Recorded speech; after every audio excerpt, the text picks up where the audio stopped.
Assalamualaikum dan selamat kembali ke N-Gear. Hari ini kita ada satu yang sangat-sangat istimewa, iaitu satu kajian yang mendalam yang dilakukan oleh Cik Sasha kita, dan dia telah jumpa 7 fakta yang pelik tapi benar.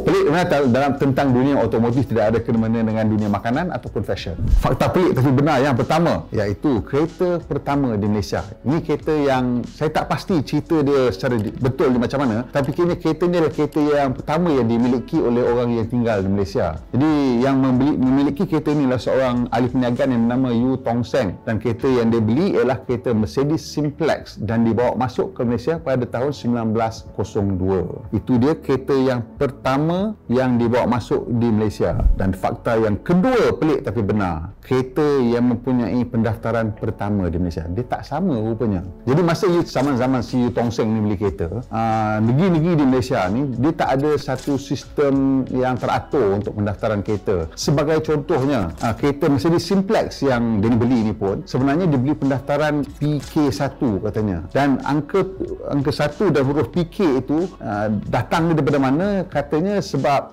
ketua polis di Ipoh di mana kereta itu didaftarkan berasa PK itu macam sesuai dengan negeri Perak, jadi bagilah pendaftaran PK1. Jadi untuk kereta yang mempunyai pendaftaran pertama di Malaysia iaitu A1, A1 balik ke negeri Perak. Ini yang menyebabkan ramai orang ada sedikit keliru tentang kereta pertama yang didaftarkan di Malaysia dan juga kereta pertama yang dimiliki oleh orang Malaysia. Jadi kereta yang pertama didaftarkan juga di Ipoh. Kat sini saya ada sikit tak puas hati sikit lah. Jadi cerita ni sekitar tahun 1945 selepas Perang Dunia Kedua, di mana British selepas dia dah kalah lagi cabut kan, kita dah tawan balik negeri kita sendiri, dia pun datang balik. Jadi dia datang balik tu, dia ambil alih balik kuasa kerajaan, dan di situ mereka mula menghasilkan satu sistem pendaftaran lah, dan negeri Perak dia diberikan A katanya. Ini pun dongeng juga, saya tak tahu betul tak betul, mungkin atas dasar kereta yang mula-mula dimiliki di Malaysia juga di Perak pada masa itu. Dan nombor ini telah diberikan kepada seorang arkitek dan kontraktor British yang bernama Claude Henry Lebroy. Lebroy lah. So dia ni konon-kononnya dia diberikan penghormatan atas dasar dia banyak menyumbang kepada pembangunan di Perak. Macam dia seorang je lah menyumbangkan, awal sakau macam-macam harta kita menyumbang konon. Ini itulah dia nama dia. Yang ketiga ni masih lagi kita dalam alam nombor pendaftaran kereta. Jadi nombor pendaftaran kereta ni setengah orang dia orang memang nak sangat-sangat lah nombor kereta yang nama sama dengan nama dia ke, ataupun nombor bertuah dia ke apa, saya tak tahulah. Dan setengah ni sanggup berbayar berpuluh-puluh ribu, beratus-ratus ribu, dan katanya ada pernah orang membayar lebih daripada RM1 juta untuk nombor pendaftaran. Tapi sebelum saya beritahu awak nombor pendaftaran yang paling mahal di Malaysia, Sasha kata dia punya kajian ni lah, dia kata nombor sayang SYG mendapat kutipan RM3.4 juta semasa ianya dijual lah oleh JPJ. Itu saya rasa mungkin antara nombor-nombor yang popular lah kan, senang ramai orang faham dan senang nak beli dan tak ada personal punya identification kan. So itu yang kumpulan nombor lah yang paling mahal. Yang ini pula ialah nombor yang paling mahal pernah dijual di Malaysia, tapi ini harga ni berdasarkan kepada harga bidaan semasa nombor itu ditawarkan buat kali pertama oleh Jabatan Pengangkutan Jalan. Sebab bila nombor tu dah keluar, kadang-kadang dia jual ke orang lain, pembeli kedua dan ketiga, mungkin boleh jadi lebih mahal daripada harga yang dia beli daripada JPJ. So nombor yang paling mahal di Malaysia ialah nombor pelik Malaysia 1. Saya tak pernah tengok nombor pelik Malaysia 1 ni ataupun nombor pelik Malaysia, tapi ini yang Sasha cakap ialah nombor pelik nombor Malaysia 1, dan harga bidaan di Jabatan Pengangkutan Jalan ialah RM1,111,111, dan ini dibeli oleh satu syarikat yang bernama Aldi International Sdn Bhd. Menurut Sasha lagi, dia punya kajian terkini dia, Aldi International Sdn Bhd ni ialah satu syarikat pelaburan yang berpangkalan di Johor. Jadi kita pergi ke fakta pelik tapi benar nombor 4 ni, masih lagi melibatkan nombor-nombor, kali ini dalam bidang statistik pula. Jadi Malaysia ni kalau kita nak tahu satu negara yang agak famous jugalah. Dia paling famous sekali dekat dalam kira kalau orang geng-geng keselamatan jalan raya dunia yang berkumpul, nama Malaysia ni kerap juga naiklah pasal kita punya angka kemalangan agak tinggi dan angka kematian di atas jalan raya juga agak tinggi. Dan katanya lah kita punya ranking pernah naik setinggi nombor 5 dalam dunia. Ramai betul yang bawa kereta tak pakai akal dan tak pakai signal. Jadi ini berlaku pada tahun 1999 1998, kajian yang dilakukan, didapati Malaysia pada tahun 1998 menduduki tempat kelima sebagai negara yang mempunyai jumlah kemalangan kelima tertinggi di dunia. Dan kadar kematian pada masa itu juga agak tinggi, di mana kita didapati kadar kematian jalan raya 8 kali lebih tinggi daripada Jerman ataupun Finland. Jerman dan Finland ni saya rasa negara-negara yang baiklah, yang kita pakai signalnya. Tapi untuk tahun 2018 kita dah berjaya mengurangkanlah kita punya statistik ni, dan kita kini berada di tempat ke-59. Tetapi di Asia kita masih lagi berada di angka yang tinggi juga, nombor 2 belakang Thailand. Thailand pun tak pandai pakai signal juga, mungkin, tak tahulah, tapi kita belakang nombor 2 lah. Dan ini sebenarnya adalah satu isu yang terus menghantui kita di Malaysia ni, kerana kalau kita tengok secara realitinya, jalan raya di Malaysia ni, terutamanya di lebuh raya, merupakan fasiliti yang telah mencapai tahap dunia pertama, tetapi kita punya mentaliti di jalan raya masih lagi tetap ditakut dunia ketiga. Di tempat kelima, ini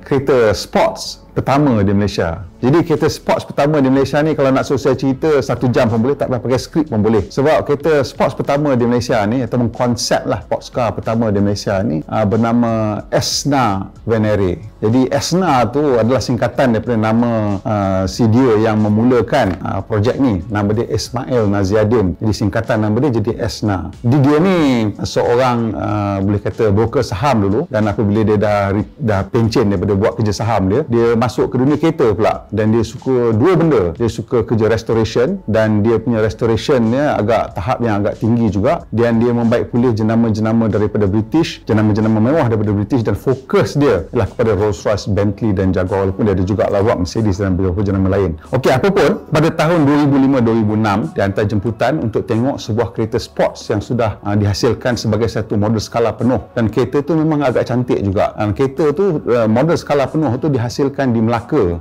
di mana di Melaka ada satu syarikat yang bernama Dian Kreatif. Jadi syarikat ni dia ada satu 3-axis milling machine yang boleh mill bentuk boat macam 3D printer lah kan. Dia boleh print besar macam bentuk boat. Jadi di situ ada orang print kereta ni scale 1:1. Jadi menurut laporan pada zaman tu kereta ni akan terhad kepada, saya tak ingat, 150 ke 200 unit macam tu, dan harga sekitar mungkin setengah juta hingga 800,000 ringgit. Kereta sports pertama Malaysia, Esna Venere. Kelajuan kereta ni dikatakan boleh mencapai 300 km sejam. Construction dia, kalau nak tahu pada zaman tu, yang sedang dipikirkan untuk digunakan ialah space frame dengan fiberglass skin. Mungkin boleh ingat juga space frame dengan fiberglass skin, mungkin 300 km sejam boleh capai. Nombor 6. Jadi kali ni kita nak tengok kereta yang paling popular yang pernah dibuat di dalam dunia ini. Awak rasa kereta apa? Volkswagen Beetle? Volkswagen Golf?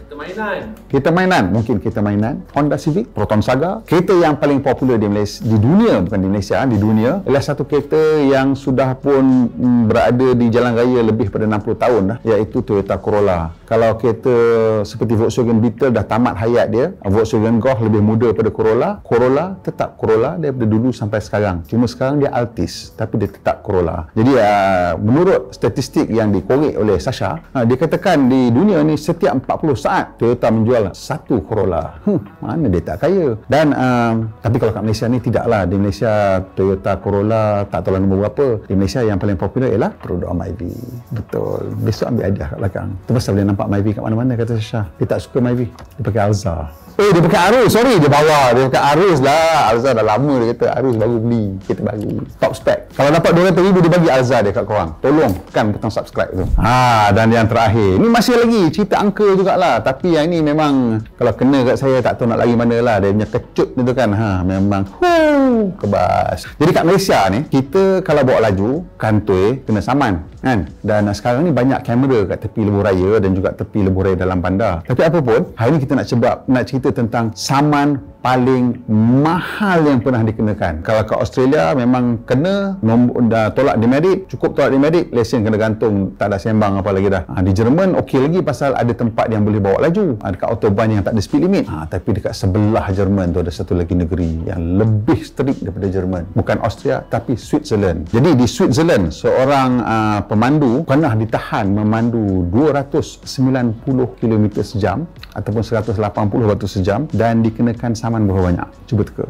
Swiss franc 1.08 juta, ataupun ini bersamaan dengan sekitar pada zaman tu lah 1 juta US dollar. Kalau dah bayar macam tu kena pergi free memang kan, bayar saman 1 juta. Speeding, ambil gambar kereta, ambil gambar data log, kereta berapa laju kena, gambar saman polis tu dia simpan. Macam mana? Kalau awak kena saman 1 juta, cukup underwear nak jual? Tak cukup. Jangan bawa laju sangat. Kalau di Switzerland, kalau kat Malaysia dia kata tak apa, dia dapat diskaun. Itu dia 7 fakta yang pelik tapi benar yang kita dapat sampaikan hari ini. Kalau awak ada cadangan untuk jenis maklumat apa awak nak tahu, boleh ceritakan kita, beritahu kat bawah ni. Mungkin awak nak tanya, cerita kat saya bunga tayar paling cantik dalam dunia. Manalah aku tahu kan, setengah orang suka benda-benda pelik ni kan. Tak apa, kita carikan nanti, tunjuk bunga tayar 5 bunga tayar yang paling cantik dalam dunia. Macam best juga kan? Syah, bunga tayar paling cantik dalam dunia. Suruh dia kajian sikit lah. Okey, kalau awak dah tengok sampai sini, saya ucapkan terima kasih banyak-banyak. Seperti biasa, Cikgu Mas pesan supaya tekan butang like dan juga tekan butang share. Kalau tak tekan nanti dia lepas tu dia kata tekan butang subscribe. Dah subscribe, tekan butang loceng supaya tak ketinggalan kelas bila nanti kita mau naik video terbaru. Kita jumpa lagi.